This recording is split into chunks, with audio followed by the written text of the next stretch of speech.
Hmm.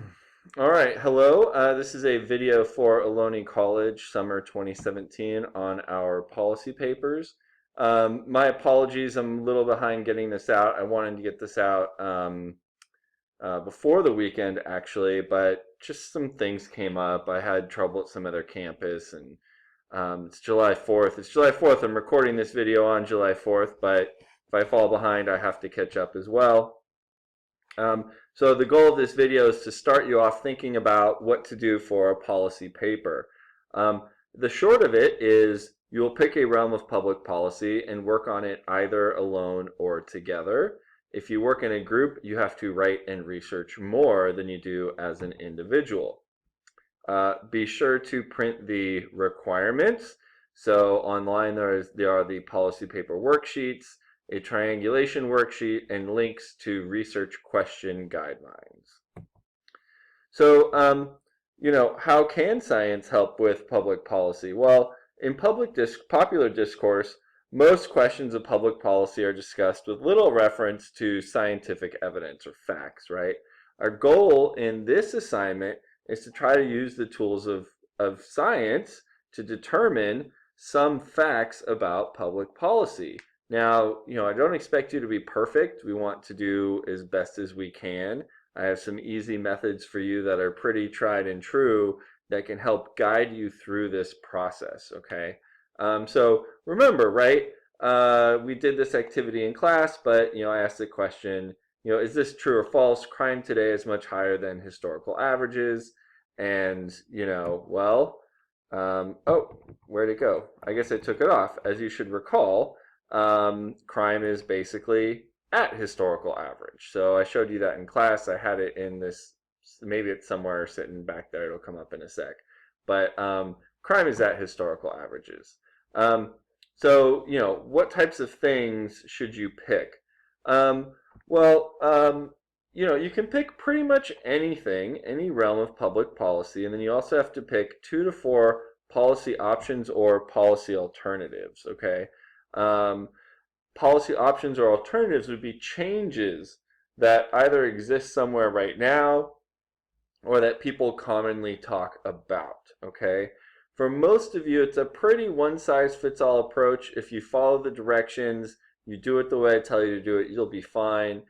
Not every single policy paper fits into that kind of into the sort of main sort of directions I have for you. That's fine. Just try to stay in touch with me so I can help you as much as I can, okay? So especially somewhat more advanced students or someone just has something in foreign policy they really want to do, great, no problem, but stay in touch with me so that you don't go wrong. So let's take education as an example. Well, there's lots of policy alternatives that people suggest in education. So these include restricting or expanding bilingual education. So about 20 years ago, California restricted it. About a year and a half, 2 years ago, we then changed our minds and expanded it, right? So in this kind of sense, they're both kind of policy options. We could require more or less testing, in which case we want to know, well, does testing actually help students learn more? Is it simply evaluative, etc.? We could look at things like student-teacher ratios. So teachers like this, we're going to cap student size at 25 or 23. And the theory goes that you get better education if you have lower teacher-student ratios. We could do things like expand after-school programs like music, theater, and sports. The music's covered up there, but whatever. And there's a whole bunch of other things we could do too. Forbes, this is a link I'll throw up there, has a nice one on. We should have more vocational training in schools, and there's actually some pretty good reasons to probably do that. So if somebody wants to go investigate vocational training, do we end up with people who are more employed? Honestly, California especially, we have a big deficit in plumbers, mechanics, like any of those types of things. We're really short of trained people right now. So vocational training that gives you a start in a mechanical or a kind of fix-it career, um, not only is it good for the student, I think it's probably good for everybody as well. Okay, so what topic should you pick? Well, the number one thing to be careful of is something that's controversial or something that you can't uh, be fair or open with. Okay, so remember, we're not here to just prove ourselves right. We're here to do science, and so it's really important to keep that in mind, right? So, you know, you pick something you can avoid confirmation bias with. Controversial subjects often fit into this confirmation bias problem. So, that's one of the best ways to get a bad grade is to dig in and only look at information that proves you right, right? That's not the point of the assignment. If, political science is just about having an opinion, absolutely everyone would get A's, and that would be great, but that's not what it's about. But please, by all means, pick something that you are interested in, right? So it might not be your number one choice because maybe you can't, you might be a little too close to it, but pick something that you are interested in, okay? And then lastly, we want to pick things that are sort of in the realm of normally accepted debates, nothing that's conspiracy theory or, things like that. So good subjects, tons of stuff in the economy, minimum wage, NAFTA, environmental regulations. There's all kinds of stuff in the economy you can do. All kinds of stuff in social policy, education, healthcare, immigration, keeps going. Uh, I've actually had a lot of students, a very popular policy paper is on obesity, right? And we do have policies that relate to obesity. Um, uh, Lots of things. Anyways, you could do that. Criminal justice, police, prisons, criminal sentencing, juvenile justice, military. Great policy papers can be done in any of these. You might want to think of, you can also think about foreign policy if you want. Some students want to go down that line. NAFTA crosses with foreign policy a little bit. I had a student one time recently do a thing on North Korea. How can we get North Korea to give up their nukes?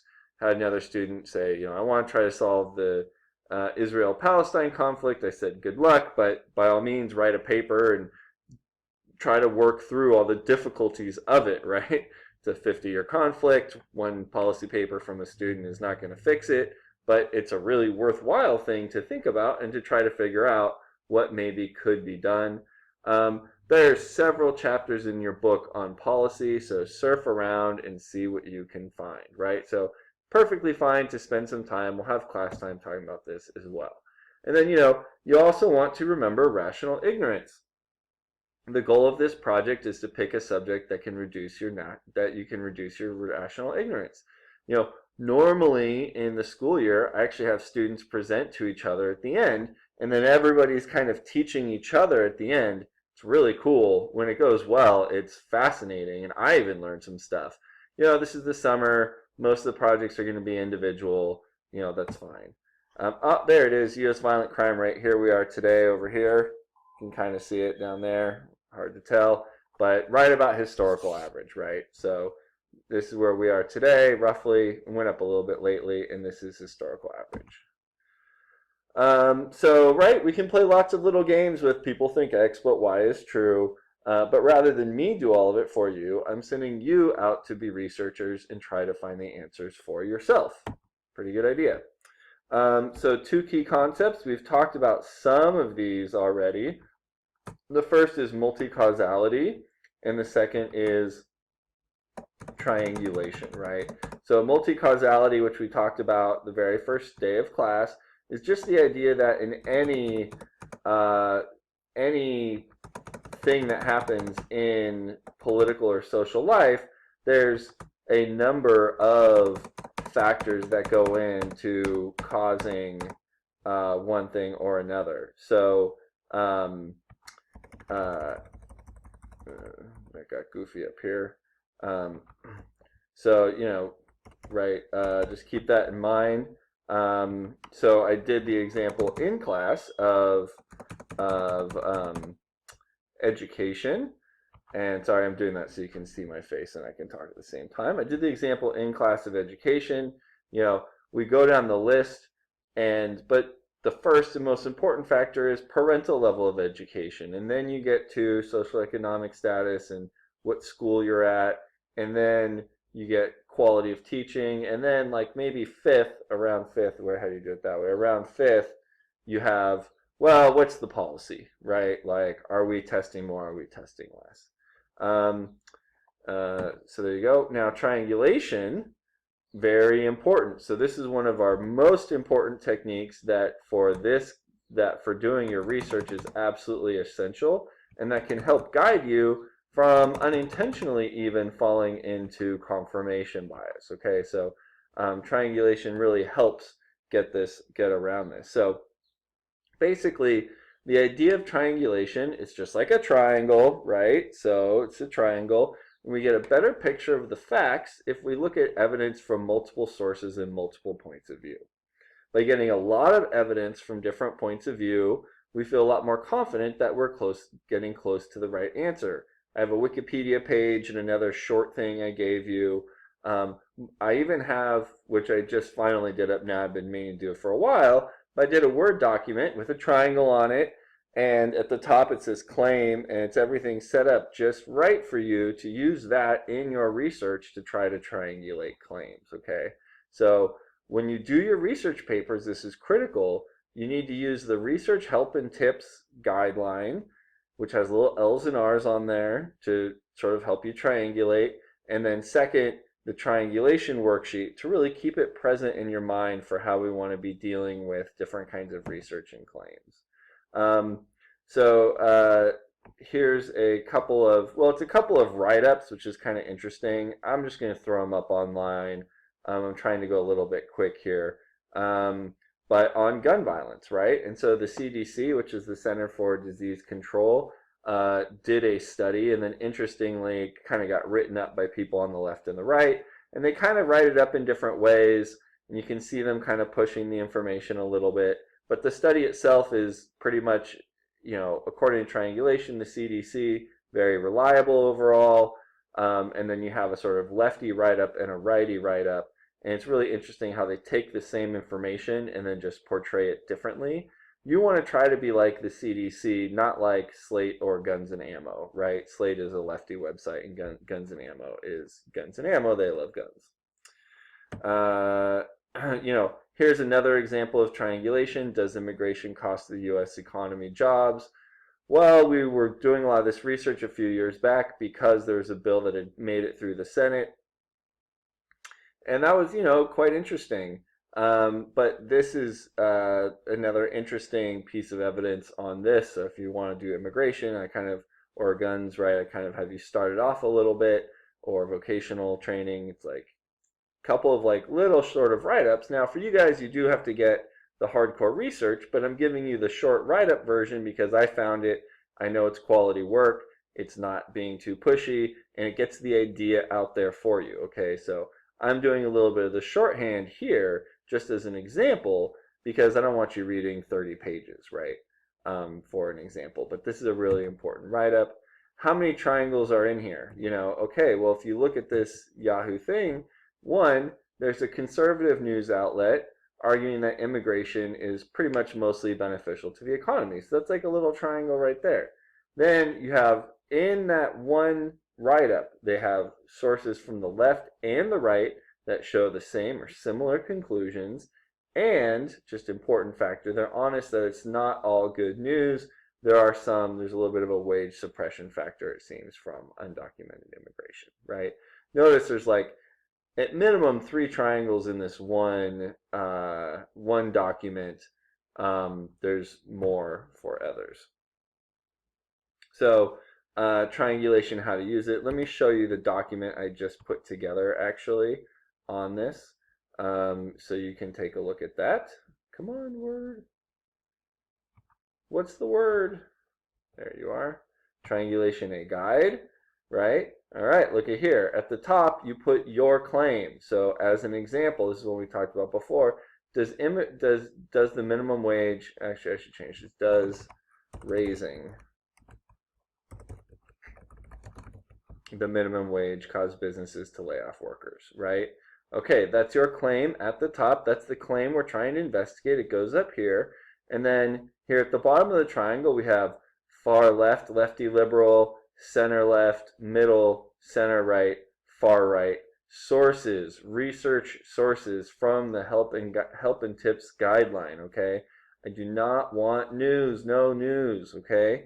You can use the news to help try to get you on the path of some research, because reporters will, as some of the ones I showed you in this one, write up some research, but reporting this one thing happened once is not what we're looking for, okay? And then you want to do a critical analysis of their research. So there's two basic cases you'll get when you're doing triangulation. One, you have a strong majority, it's 5-0 or 4-1, one way or another, and pretty much there's kind of like a consensus, right? So when you have that, you want to say to the reader, there's a strong consensus that, and then you present the evidence, right? We looked at sources from left and right. All the sources are basically in agreement on this. Cite the sources. I can look at it. You're off and running. Case 2 is basically some kind of split decision, 3-2, 2-3, something like that. When that happens, you're not allowed to just pick what you want to be true. That would be confirmation bias. Sorry. I know we all want to do it. We do. We all want to do it, but we're not allowed to do that. We have to report it as a range. And the range is from this to that, right? So we believe it's from this to that. As I wrote it up here for you, and you can use, of course, different language, but the literature is mixed on whether or not ... right? So we're not exactly sure. There's no consensus, but we're pretty sure that this is sort of what's going on. Okay, so the CDC reports on gun violence, interestingly, there was a really wide range in the estimation of legitimate defensive gun use. What legitimate defensive gun use means is someone breaks into my house and I chase them off with my gun, right? So that's like a legitimate defensive gun use. What's not considered legitimate defensive gun use is I'm in a fight with my neighbor, I'm just really mad at him, I brandish my weapon, to get him to go away or something. Try to win the argument. That's not legitimate defensive gun use. Okay, so what was that? So sometimes, and the point here is sometimes we can sort through even some of these ranges and get to a little bit better. There's also a good sort of moral here on self-reporting. All right. So the range estimate from the CDC was somewhere between 500,000 and 3 million uses of legitimate defensive gun use per year. That's a huge range, right? Like normally it's a range of 500 to 1 million. You're like, okay, well that's a big range, but it's not that crazy, right? Think about it this way: 3 million uses of defensive guns a year means 1 out of every 100 people each year is legitimately defending themselves with a weapon. So just on the face of it, that seems a little bit high. Well, what's going on? When you look at the research, the larger number was an estimation based on self-reports. For example, have you ever used a gun to defend yourself? Problem is, people tend to overestimate how often these things happen, and sometimes count events that were not legitimate defensive gun use as legitimate defensive gun use, right? Now, this is a general problem with how individuals cognitively process probabilities. When they're very small, we tend to overestimate our chances, like playing the lottery. We think, oh, I know it's only 1 in a million, but maybe it'll happen to me, and we throw 20 bucks down and then we don't win. We get mad, right? Similar thing with legitimate defensive gun use. It's a rare event. We tend to overestimate it. So let me give you another example of how this shakes out. For example, let's say we're trying to figure out how many sexual partners millennials had, and we went and we asked just a bunch of guys who are in fraternities, how many sexual partners have you had? Well, they may or may not give us an honest answer. Honestly, I don't know if we should really be worried about fraternity guys or not in this case, but just the stereotype, right? So I'm just this is just an anecdotal example to kind of make it present in your brain.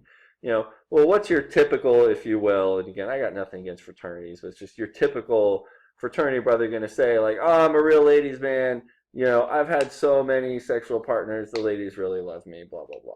If we base our analysis based upon that self-report, we're going to have numbers that are way too high. Remember selection bias. That's basically what's going on here is our numbers are bad because of selection bias. So, in your paper, unless you're really, really on top of the statistics, which is hard, right? I mean, I'm taking you through this to have a lesson and all of that kind of stuff.